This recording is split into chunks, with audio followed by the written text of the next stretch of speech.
Hello friends, very warm welcome to my channel M bookilicious. I am your host Amrita Sharma.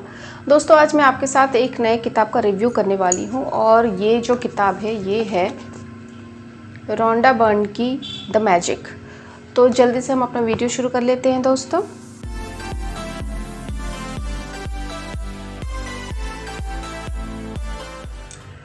In case अगर आप सब मेरे channel पर नए हो और आपने अगर मेरी शक्ल आज तक नहीं देखी या पहली बार देख रहे हो, तो मेरा नाम है अमृता शर्मा। मैं बुकिश कंटेंट बनाती हूँ। ज़्यादातर नॉन फिक्शन बुक्स होते हैं उसमें, और स्पिरिचुअल बुक्स होते हैं, हेल्थ रिलेटेड बुक्स भी होते हैं। एंड मैं फ्यूचर में ज़रूर कोशिश करूँगी कि फ़िक्शन बुक्स भी इंक्लूड करूँ। अगर आपको बुकिश कंटेंट अच्छे लगते हैं तो प्लीज़ लाइक कीजिए मेरे वीडियोज़ को, सब्सक्राइब कीजिए मेरा चैनल। और अभी हम बात कर लेते हैं आज के वीडियो के बारे में, जो कि है रोंडा बर्न की द मैजिक किताब। ये जो किताब है ये बहुत अमेजिंग किताब है। सबसे पहले तो इसका जो पेपर क्वालिटी वगैरह इसके बारे में बात कर लेते हैं।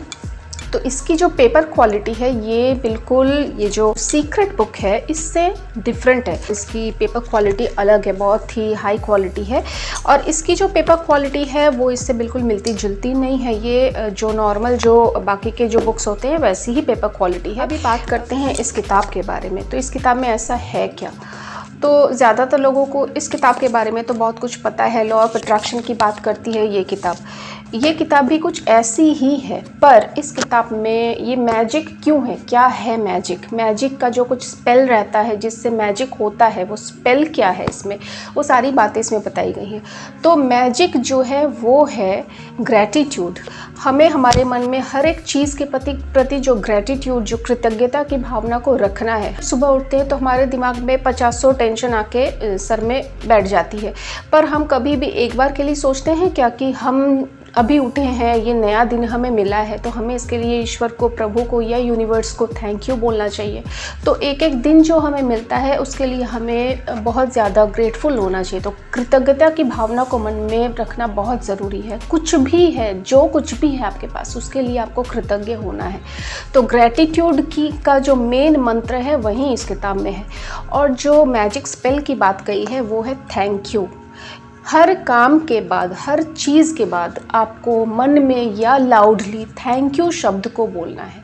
तो ये इन्हीं दो टॉपिक के ऊपर ये पूरी की पूरी किताब है। और मैं सच बोलूँ तो इस किताब को पढ़ने के बाद मुझे बहुत ज़्यादा इफ़ेक्टिव बुक है ये। बहुत ज़्यादा मुझ में बहुत ज़्यादा चेंज आया है।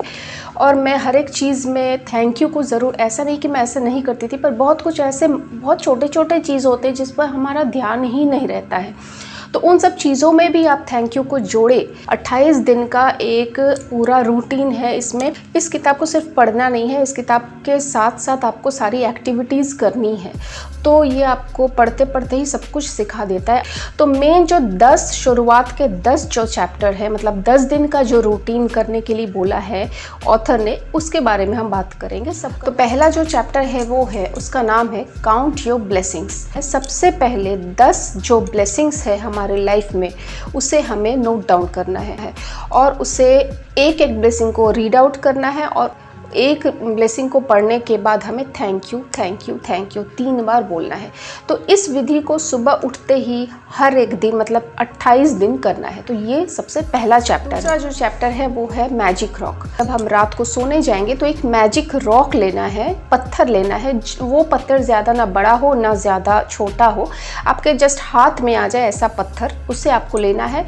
और पूरे दिन में जो एक बहुत इम्पॉर्टेंट काम जो आपका हुआ, मतलब सक्सेसफुल हुए आप उस काम में या सेटिस्फाइड हुए, व्हाटएवर, कोई एक काम को आपको सोचना है। उसको सोचने के बाद उसको फिर उसके प्रति आपको कृतज्ञता की भावना को लाना है और थैंक यू बोलना है। और इस काम को आपको बाकी के 26 दिन तक करने हैं। थर्ड है मैजिकल रिलेशनशिप। आप अपने रिलेशनशिप को भी आपको अगर सुधारना है तो 3 ऐसे बहुत क्लोज जो रिलेशनशिप है उसके बारे में आपको सोचना है। उन 3 पर्सन के फोटोग्राफ को आपको लाना है।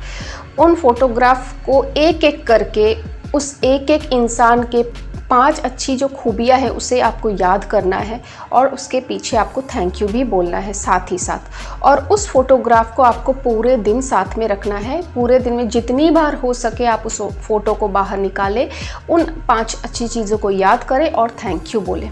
चौथा है मैजिकल हेल्थ। हम अपने जो गुड हेल्थ के प्रति कभी भी आभार व्यक्त नहीं करते। हमेशा जब कुछ ख़राब होने लगता है तभी तब हमें कंसर्न होता है, पर हम जो ये बोल पा रहे हैं, सुन पा रहे हैं, चल पा रहे हैं, हमारे ऑर्गन्स ठीक से काम कर रहे हैं, इसके लिए भी हमें ग्रेटफुल होना चाहिए अपने ऑर्गन्स के प्रति, हमारे ओवरऑल बॉडी के प्रति।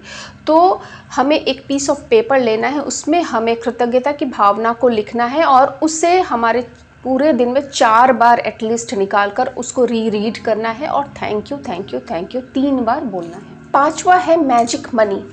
हम कितना दफ़ा बचपन से होता आया है कि हमें बहुत कुछ चीज़ें मिलती आई है, अच्छा कपड़ा, अच्छा खाना, रहना, पढ़ना, लिखना, सब कुछ। बहुत छोटी छोटी सी चीज़ें होती हैं, सब कुछ हमें बिना एफर्टलेसली हमें मिल चुका है, पर हम सोचते हैं कि ये तो हमारे पेरेंट्स का कर्तव्य था, उन्होंने मुझे पढ़ाया लिखा है तो इसमें क्या बड़ी बात है। नहीं, इसके लिए भी हमें बहुत ज़्यादा कृतज्ञता की भावना को अपने मन में रखना चाहिए। छठा है वर्क्स लाइक मैजिक। आप इमेजिन करें कि आपके वर्क प्लेस में आपके पास एक इनविजिबल मैनेजर है जो कि आपको हमेशा नोटिस कर रहा है कि आप अपने वर्क के प्रति, आप अपने जो एम्प्लॉयज़ के प्रति कृतज्ञता की भावना को रखते हो या नहीं। वो मैनेजर नोट डाउन करता जाएगा कि आप किस किस चीज़ों के प्रति ग्रेटफुल हो। सातवां है magical way out of negativity. अभी कोई एक ऐसा सिचुएशन हो जाता है या कोई प्रॉब्लम क्रिएट हो जाती है, कुछ ऐसा नेगेटिव हमारे अंदर थॉट भर जाता है, तो यहाँ पर उस थॉट या उस पर्टिकुलर प्रॉब्लम के प्रति ऑथर ने बोला है 10 जो अच्छी बातें हो सकती है उन्हें आप लिखें और उस लिस्ट को पढ़े, दोहराए और साथ ही साथ thank you thank you thank you बोलते जाए। तो आपको खुद ब खुद वो प्रॉब्लम छोटी होती दिख जाएगी और जब भी फिर भी आपके मन में अगर वो नेगेटिविटी की भावना आती है तो तभी खुद को स्टॉप करें और उन्हीं चीज़ों को फिर से रीड करें और बोले कि नहीं, मैं इस चीज़ के लिए ग्रेटफुल फील करती हूँ। तो आपका जो नेगेटिविटी की भावना या जो भी प्रॉब्लम है वो बहुत छोटी हो जाएगी या धीरे धीरे वैनिश कर जाएगी। तो इसमें नेगेटिविटी भी बहुत ज़्यादा दूर होती है। आपका डिप्रेशन, आपके मन में जितने भी ईर्ष्या, जेलसी वगैरह की भावना भी ख़त्म हो जाती है। आठवां है मैजिक इंग्रेडिएंट। हमारे बड़े बुजुर्ग बहुत पहले से कहते आते हैं, शायद आपको पता होगा, कि जब भी आप खाना खाओ तो ईश्वर को शुक्रिया अदा करो, थैंक यू बोलो। जब भी आप खाना खाने की शुरुआत में ईश्वर का नाम लेते हो तो वो खाना, वो जो भोजन होता है वो शुद्ध हो जाता है, वो ईश्वर को चढ़ाया जाता है और वो प्रसाद बन जाता है। जितनी भी नेगेटिविटी होती है वो चली जाती है और ईश्वर को आप थैंक यू बोलने से जो आप खा रहे हो, जो आपके पास है, उसके प्रति अगर आप जेन्युइनली कृतज्ञता की भावना को रखो, थैंक यू बोलते हो, तो वो आपको रिटर्न में बहुत ज़्यादा प्रदान करती है। तो खाने में एक मैजिक इंग्रेडिएंट आपको हमेशा ऐड करना चाहिए। 9th है द मनी मैग्नेट। ठीक है, अभी पैसों को हम अपने तरफ कैसे आकर्षित करें। कोई एक अनपेड बिल ले, उसमें आप लिखे thank you for the money I have. आपके पास वो पैसे हो या ना हो उस बिल को पे करने के लिए, पर आप उस बिल पर लिखे कि मेरे पास इस बिल को पे करने के लिए पैसे हैं, इसके लिए बहुत बहुत शुक्रिया। 10th जो है वो है मैजिक डस्ट एवरीवेयर। आप अपने चारों तरफ 10 ऐसे इंसान के प्रति कृतज्ञता की भावना को रखो जो आपके लिए काम करते हैं या आपको कुछ सर्विस प्रोवाइड करते हैं। मन ही मन उन्हें थैंक यू बोलिए या अगर आप हो सके तो लाउडली बोलिए और एक डस्ट जैसा कुछ उन्होंने बोला है कि स्प्रिंकल कीजिए और थैंक यू बोलिए। इससे आप अपना जो थैंक यू का जो मैसेज है वो आप उन तक पहुंचाते हैं। तो दोस्तों यही सब और भी बहुत बहुत इम्पॉर्टेंट चीज़ें हैं जो कि आप पढ़ सकते हो। सब कुछ बताना तो थोड़ा सा डिफ़िकल्ट हो जाता है। बुक बहुत अच्छी है, आप इसको एक एक दिन में एक एक चैप्टर पढ़ के उसके साथ आप ये जो काम इन्होंने बोला है करने के लिए वो आप करें, उसको इस चीज़ को अनुभव करें, इसको इस बुक के साथ अपनी लाइफ को जिए, तो आपको कृतज्ञता की भावना और जो थैंक यू का जो मतलब होता है, सच में कितना ये पावरफुल शब्द है ये 2 वर्ड, इसका आपको पता चलने वाला है। इसकी लैंग्वेज की बात करें तो बहुत इजी लैंग्वेज है, बहुत ही इजी लैंग्वेज है। आप आराम से इसको पढ़ सकते हो। हिंदी में भी ये किताब अवेलेबल है और आप इंग्लिश में तो आप देख ही सकते हो। और इसके पेजेस जो है वो 238 पेजेस है, ज़्यादा पेजेस भी नहीं है। और एक और बहुत अच्छी बात ये है कि इस किताब के एक एक चैप्टर के एंडिंग में वो जो पूरी चैप्टर की जो स्टोरी है वो थोड़ी सी समराइज़ करके दी हुई है। तो अगर आप इस किताब को पूरा पढ़ लेते हो और बाद में फिर पढ़ना चाहते हो तो पढ़ने की ज़रूरत नहीं है। इसका जो समरी पार्ट है वो पढ़कर ही आपको फिर से ये किताब अच्छी तरह से आप इसको रिहर्स कर सकते हो। पूरी किताब पढ़ने की कोई ज़रूरत नहीं है, इसमें आपको हाईलाइट करने की भी कोई ज़रूरत नहीं है। आप बताएं आपने इस किताब को पढ़ी है या नहीं। मैं फिर से आपके सामने हाजिर होंगी एक नए वीडियो के साथ, कुछ नए किताबों के साथ। और अभी तक वीडियो देखने के लिए आप सबका बहुत बहुत बहुत शुक्रिया, धन्यवाद, thank you thank you thank you. तब तक के लिए आप अपना ख्याल रखिए, खुश रहिए और बहुत सारी किताबें पढ़िए। Till then bye bye.